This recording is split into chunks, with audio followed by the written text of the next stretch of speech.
Salut tout le monde, moi c'est Lorraine. Pour les intimes, vous pouvez m'appeler Lozouzou. Je sais absolument pas ce que je suis en train de foutre à parler à mon téléphone. Je pense que déjà, d'ordinaire, genre en temps normal, je suis complètement folle. Mais alors le confinement, ça m'a rendue cinglée. Et je ressens le besoin en fait de raconter ma vie à des parfaits inconnus. Quoi qu'en vrai, merci aux 4 personnes qui vont regarder cette vidéo. Cheers! Je me suis servi du Red Bull parce que il faut de l'énergie un peu pour raconter sa vie. Et moi, ceux qui me connaissent bien savent que j'ai pas vraiment d'énergie en temps normal. Du coup, j'avais envie de vous raconter une story time, parce que j'adore les story time déjà. Je passe ma vie à en écouter, genre je tape story time sur YouTube, j'écoute les vies de tout le monde, quand je fais la vaisselle, quand je suis en train de me couper les ongles des pieds. Voilà, j'aime bien écouter les histoires des gens, je trouve ça intéressant. C'est du divertissement et je me suis dit Lorraine, je parle de moi à la 3e personne dans ma tête, je me suis dit Lorraine, pourquoi pas faire des storytime sur ta vie parce que t'as connu des histoires vertes et pas mûres. Je vais boire un peu.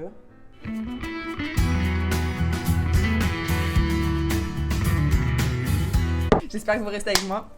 Mais ouais, je me suis dit, j'ai connu des histoires assez loufoques. Pourquoi pas les raconter et puis m'afficher, histoire de déshonorer ma famille et mes amis et de foutre la honte à mon entourage. Voilà, donc si vous êtes toujours là, c'est parti. Je vais vous raconter mon histoire de comment j'ai été séquestrée dans un château. Faut savoir que séquestrée, c'est un peu, pour faire un titre accrocheur, il y a personne qui m'a fermé les loquets et les serrures. J'ai pas été séquestrée au fond d'une cave à manger ma merde, mais j'étais pas... je me sentais séquestrée, vous allez comprendre. En clair, j'étais quand même bloquée dans un château. En fait, l'histoire, elle a commencé à Barcelone, donc c'était il y a 3-4 ans, un été à Barcelone où je suis partie avec mes meilleures amies, donc il y avait Sévi et Chloé. Peut-être je vous mettrai des photos là, si d'ici là je suis assez forte en montage, sinon essayez de vous les imaginer. Ça c'est Sévi, ça c'est Chloé. Bref, on fait une pool party, et bien sûr, à la fin de la pool party, tout le monde est parti, sauf nous, parce que nous, c'est la soirée de notre vie, il faut nous tirer par la peau du cul pour qu'on parte d'une pool party. Enfin, il y a une piscine du Beyoncé, moi je reste jusqu'au bout de la nuit. Et en fait, il restait plus que nous et un autre groupe, et en fait, c'était des Français, l'autre groupe. Et on a commencé à sympathiser avec eux, donc on a tous été virés de la pool party parce que c'était la fin, et on est allé dans l'appart de ce groupe-là. Et moi, en fait, je commence à sympathiser avec un mec, que je trouvais mignon, j'aime bien les mecs un peu différents, qui ont l'air un peu perchés, hors du commun on va dire, et du coup je le trouvais intéressant, j'aimais bien ce garçon, donc on a commencé à discuter un peu plus. Je vais pas donner son nom parce que c'est le personnage principal de ma story time. Je vais pas donner son nom parce que j'ai peur qu'il vienne un jour me trancher la gorge pendant mon sommeil. Vous comprendrez pourquoi, mais on va lui donner un nom, je sais pas... Henri. Donc j'ai rencontré Henri, on a bien sympathisé. Après, pendant les vacances, donc on a été amenés à se revoir de temps en temps, on les rejoignait à leur appart, ou des fois ils nous rejoignaient, voilà. Il s'est rien passé entre Henri et moi, mais on s'était bien rapprochés, on s'entendait bien, et en fait, quand on est parti de Barcelone, moi j'ai continué à le texter, on s'appelait de temps en temps, on s'aimait bien quoi. Et en fait, il m'a dit, écoute, moi j'ai envie de te revoir, on avait l'impression qu'il voulait une vraie relation avec moi, donc j'étais flattée. Et il m'a dit, moi je veux te revoir, j'ai un château à 1 heure de Lyon, parce que moi je suis de Lyon, et lui il est parisien, il m'a dit, voilà, est-ce que ça te dit de faire des vacances? Bien sûr, moi je lui propose ça, je suis pas michto ou quoi, mais c'est l'été, j'ai rien à faire, bien sûr que je vais aller au château avec toi, tu vois. Genre, j'aurais pas une autre occasion comme ça dans ma vie. Donc go quoi, et en fait je lui dis ouais grave. Il me dit ok, je vais inviter 2-3 potes pour pas que ce soit trop vite, parce que trop bizarre genre d'être dans un château à 2, pour faire un peu une ambiance vacances. Donc il me dit j'invite 2-3 potes, blablabla. Bref, une semaine après il vient me chercher à la gare, donc je crois que c'était vers Grenoble, je sais plus exactement où. Il vient me chercher avec un espèce de minivan. On arrive au château, il y avait déjà ses potes qui étaient arrivés, etc. Le château, en plein jour ça va, je me suis dit putain c'est grand, c'était vraiment genre...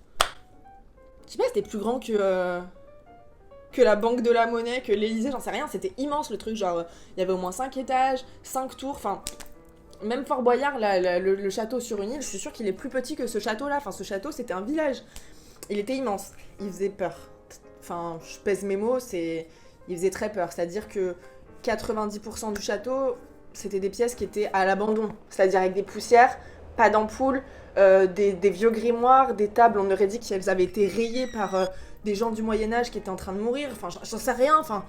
Ouais, on aurait dit que ce château, il y avait eu des scènes de torture avant, qu'il y avait des âmes qui se baladaient dedans, c'était chelou quoi. Bref, je cale mes affaires dans la chambre avec lui parce que bah voilà, on commençait une histoire. Le soir, on fait une soirée donc avec ses potes, je sais pas, c'était tellement inintéressant que je sais même pas combien ils étaient. Ils devaient être peut-être 4 potes, donc, dont un couple. Et avec tout le respect que je leur dois, hein, mais c'est juste qu'on n'était pas sur la même longueur d'onde. C'était genre des Marie-Josette et des machins qui mangent du pâté en croûte et des cornichons et qui boivent... Enfin voilà, vous avez compris quoi, c'est pas mon monde. Et le soir, en fait, donc premier soir, on fait une soirée dans la salle de jeu du château. Donc c'est une salle, pardon, pourquoi j'ai dit chatte? What? J'ai bu trop de Red Bull. C'était une salle qui était genre à un autre étage que notre chambre à Henri et moi. C'était une salle qui était... voilà, dans une autre tour, etc. Un peu glauque, genre il y avait un billard, il y avait une chouette empaillée. C'est trop bizarre. Bref. Et dans cette salle, bah voilà, on faisait apéro, on papotait, on jouait à des jeux. Mais voilà, moi en plus je suis quelqu'un de sociable, donc je peux facilement m'entendre avec les gens, mais eux, je sais pas, c'était bizarre, je ressentais pas de feeling particulier. Mais... Donc on fait cette soirée-là, et du coup, bah Henri boit beaucoup avec ses amis. Moi, j'aime pas l'alcool fort, ils avaient que de l'alcool fort, et moi j'ai vraiment du mal, donc j'ai dû boire un verre de... j'en sais rien, et après, j'étais juste au soda, quoi. Et en fait, on vient à s'isoler, donc Henri et moi, avoir une conversation... en mode c'est un soir d'été, c'est ambiance soirée. On s'était calé genre sur la terrasse de son toit, enfin en hauteur, c'était trop bizarre. Je le sentais à fleur de peau, genre il s'énervait pour tout et rien, il était hyper nerveux et tout. Genre il commençait à me faire peur quand il me parlait, il était bizarre. Et à un moment, il me parlait d'un truc et je sais pas, je lui ai dit ah ça me fait penser à mon ex, mais c'était pas méchant en fait, c'était genre si je peux parler de mon ex c'est que je m'en fous. Et ça la vénère de ouf. Mais vraiment le mec est sorti de ses gonds et il est devenu complètement taré, il s'est levé. Il m'a dit ouais t'es malade de me parler de ça, ça se voit que tu l'aimes encore toi, alors que pas du tout, enfin juste ça venait dans la conversation et je dis ah bah comme mon ex et tout. Bon c'est pas très bienvenu, mais voilà, faut pas s'énerver, je te connais depuis un jour, on peut parle-moi de ton ex, je m'en fous quoi. Et bref, le mec est monté dans les tours, c'est le cas de le dire, il a pété un câble, il a claqué la porte de la salle des fêtes, il est parti.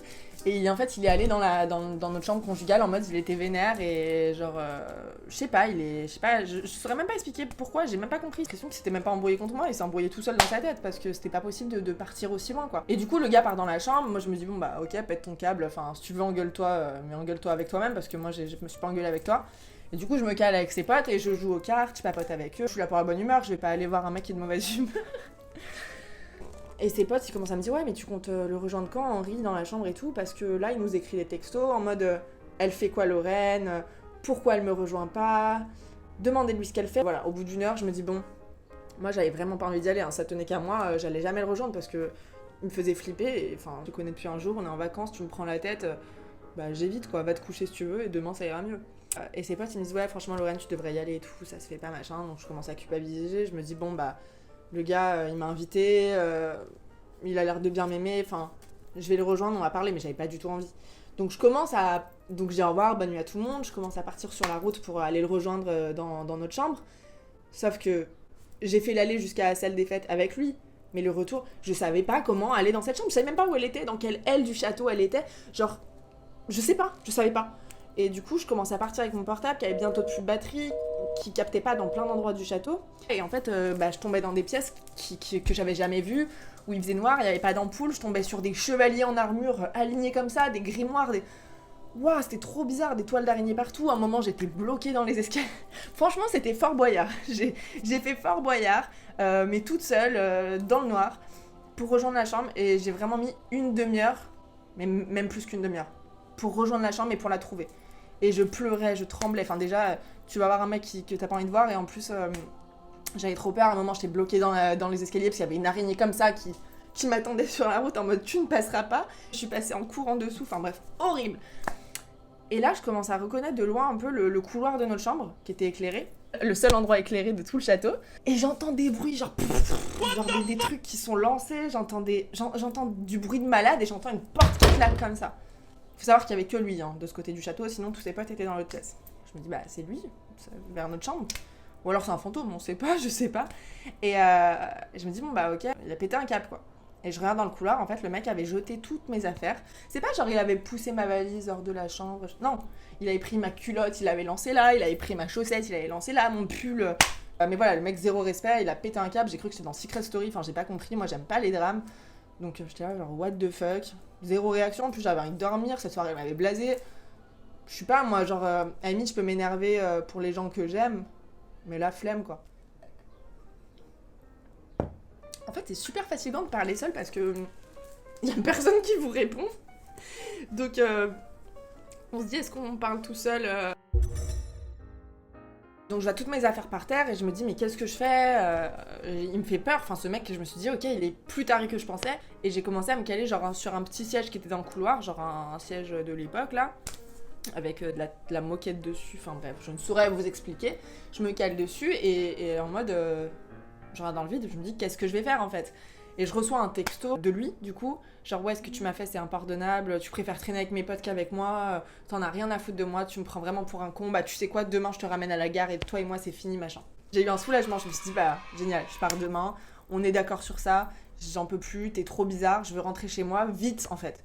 Mais sauf que je me suis rapidement rendu compte qu'en fait, si on se tenait à cette version, ça voulait dire que je devais rester seule en fait toute la nuit, pas dans la chambre, sur cette putain de chaise, dans le couloir. Il devait être quoi, 1h du matin. À tout moment, il y a un fantôme, il me dit salut, ça va. Enfin, non, je peux pas rester seule là-dedans, moi je deviens folle.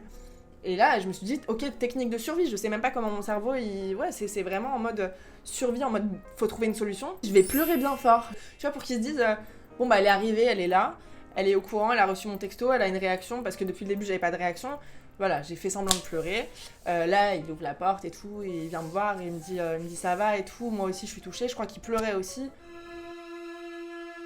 Je dis écoute, moi je me suis perdue dans le château, machin. Il me croyait pas, il me dit ouais mais tu répondais pas à mes messages, mais je captais pas en fait. Et du coup je lui explique et je lui dis non mais je voulais pas qu'on en arrive là, machin. Dans ma tête c'était vraiment genre me laisse pas toute seule, je peux pas dormir seule ici, je peux pas rester seule ici. Et bref, on finit par se réconcilier, c'est pas des réconciliations genre tout love, tout flamme, mais voilà, c'est des réconciliations en mode bah reviens dans la chambre, on a papoté, on a un peu parlé de nos passés, enfin bref, lui je pense qu'il était un peu alcoolisé. Moi pas du tout, j'étais en mode ouais on parle, j'ai envie de dormir, on a réglé l'histoire, bravo. Donc je m'endors avec lui. Et en gros, le matin, je me réveille, toujours je me réveille en dernière, donc il était déjà levé depuis longtemps. Le mec avait ramené mes affaires dans la chambre, en mode je m'excuse, etc. Je suis allée trop loin. Non, je pense pas qu'il s'était dit qu'il était allé trop loin, mais c'était plus en mode il a remis mes affaires dans la chambre, en mode on fait la paix quoi. Et du coup, je me lève, je vois mes affaires dans la chambre et j'étais en mode dégoûtée, parce que je me suis dit ça veut dire que le gars il compte plus du tout me ramener à la gare en fait demain, il compte passer des vacances de rêve avec moi, j'en sais rien.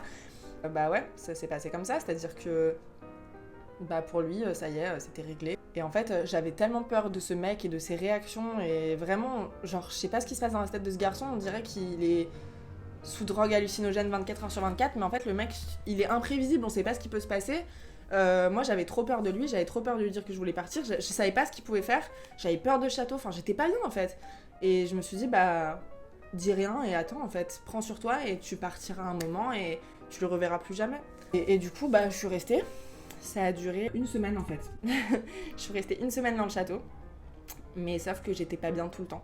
Je prenais sur moi, j'écrivais à ma meilleure amie Chloé, je lui disais s'il te plaît, viens me chercher.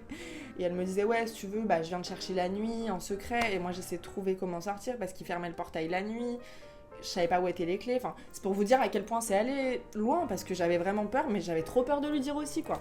Genre un jour on a fait une sortie à un lac à côté avec ses potes et lui, et sur le pédalo j'avais envie de faire des signes aux gens qu'on croisait sur le lac en mode sauvez-moi. J'étais paniquée en fait. C'est à ce moment-là que je me dis je comprends les femmes qui ont peur de leur mari violent. Heureusement il m'a pas tapé, mais c'est des gens on connaît pas la réaction qu'ils peuvent avoir, et j'avais trop peur, et j'étais à un endroit où je connaissais pas, j'avais pas de véhicule, j'avais rien. Voilà, j'étais dépendante de lui en fait et de ses potes. Et du coup bah j'ai pris sur moi, et en fait c'était vraiment horrible, genre tous les matins déjà ses potes là, Jean-Marie Gertrude et Jean Hubert, qui nous taquinaient tous les matins, enfin taquinaient méchamment, qui me disaient que j'étais une coincée parce qu'en gros ils demandaient tous les jours si on avait enfin couché ensemble. J'ai lâché son nom. Il demandait à Henri tous les matins alors vous avez baisé et tout. Mais genre, il disait non, non. Et en fait, moi, il m'affichait tous les matins en mode ouais, Lorraine, t'es une coincée, qu'est-ce que t'as, tu couches même pas avec lui. Mais toi, ce qui te regarde, toi, tu fais ta vie dans ta chambre et moi, je fais ma vie dans la mienne. Et si j'ai pas envie de coucher avec quelqu'un, je ne le ferai pas en fait. D'ailleurs, ça vraiment, c'est pas parce que vous dormez avec quelqu'un une semaine, un mec, une semaine, un mois, un an, que vous êtes en début de relation, au milieu, à la fin, si vous n'avez pas envie de coucher avec la personne, mais ne vous forcez pas en fait. Moi, j'avais pas envie. Le soir, c'était voilà, on parlait de nos vies. Un petit bisou, bonne nuit, c'est tout. J'aime bien être séquestrée, mais je veux pas me faire violer non plus, ça va 2 secondes. Et du coup, lui, il était un peu en mode bon, t'es une fille bien, je comprends, mais en même temps, il se sentait rejeté, mais bon, ça, c'est son problème. Et voilà, ça a duré longtemps comme ça. J'ai même rencontré sa mère qui est venue manger un jour avec les grands-parents. Genre, on a mangé tous dehors dans le jardin. D'ailleurs, le jardin était beaucoup mieux que l'intérieur du château. Franchement, j'aurais préféré faire du camping dans le jardin, c'était plus rassurant que dans le château. Franchement, le château, toutes les pièces, on aurait dit genre des. Il y avait la même tension qu'une cave de HLM, je sais pas si vous voyez, genre on sait pas où on est, on sait pas si on est sous terre, sur terre. Et du coup, ouais, il y a même un soir où on s'est engueulé, parce que tous les soirs, faut savoir qu'on s'engueulait de ouf. Henri et moi, on s'engueulait de ouf, parce que tous les soirs, en fait, ça ressemblait à la première soirée. Le mec, il s'énervait pour rien dès qu'il buvait de l'alcool, il pétait des câbles, je savais même pas d'où ça sortait. Et il y a un soir où on s'est vraiment engueulé aussi, c'est allé vraiment loin. Et le mec, genre, tout le monde dormait. Il a rien trouvé de mieux à faire que passer par un autre côté pour atterrir dans la mini chapelle du château, où en fait c'était genre le bas de la tour, donc une pièce ronde et immense, avec genre du sol tout poussiéreux, limite on sait pas si t'es à l'intérieur d'un bâtiment ou dehors, un piano à queue au milieu mais genre qui est mort, genre on dirait un piano dans le Titanic qui est dans la mer depuis des années, et le mec se met à jouer du piano avec une bougie, en pleine nuit à 3h du matin, parce qu'il était vénère contre moi, genre il se croyait dans un film en fait, il s'énervait en faisant du piano, genre... Il levait la tête comme ça et tout, et genre moi j'étais en mode mais je veux partir d'ici, tu me fais peur, j'en peux plus. Bref, au bout d'une semaine, bah genre je me suis dit bon je vais trouver une excuse et tout, je lui ai dit écoute c'était cool cette semaine, mais faut que je rentre parce que ma mère elle a besoin de moi, ou je sais pas, j'avais inventé un truc vite fait, mais voilà, au bout d'une semaine c'était plus crédible, genre en mode bon bah on a passé une bonne semaine ensemble, mais voilà faut que je rentre, on se reverra et tout. Et du coup il était un peu deg, il m'a dit ok bah je te raccompagne à la gare demain, donc je me souviens que c'était un samedi.